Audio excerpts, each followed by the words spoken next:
Hello, and welcome back to our channel today. We are going to show you how to reverse a video on CapCut.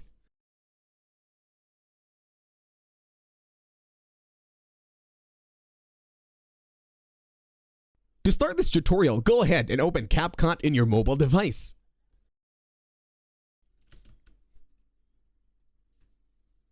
Now that CapCut is open, make sure you already opened the video that you want to edit. Now, let's start from scratch. Once you're here, click on New Project, and then click on the video that you want to edit. This one will be the video I want to. In here, while we slide over, we can see all the parts of the video that we want to edit. Now, to reverse this, it's super easy. Look for the icon that says Edit. It has a scissor icon. Tap on it. In here, highlight all of the parts of the video that you want to reverse. Make sure you choose everything.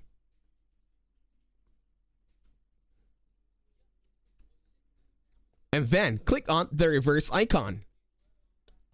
Now wait for it to finish rendering. And that's it. Reverse has now been applied. Thank you very much for watching. Don't forget to leave a like, share, and while you're at it, subscribe to the channel, and also leave a comment if you want to.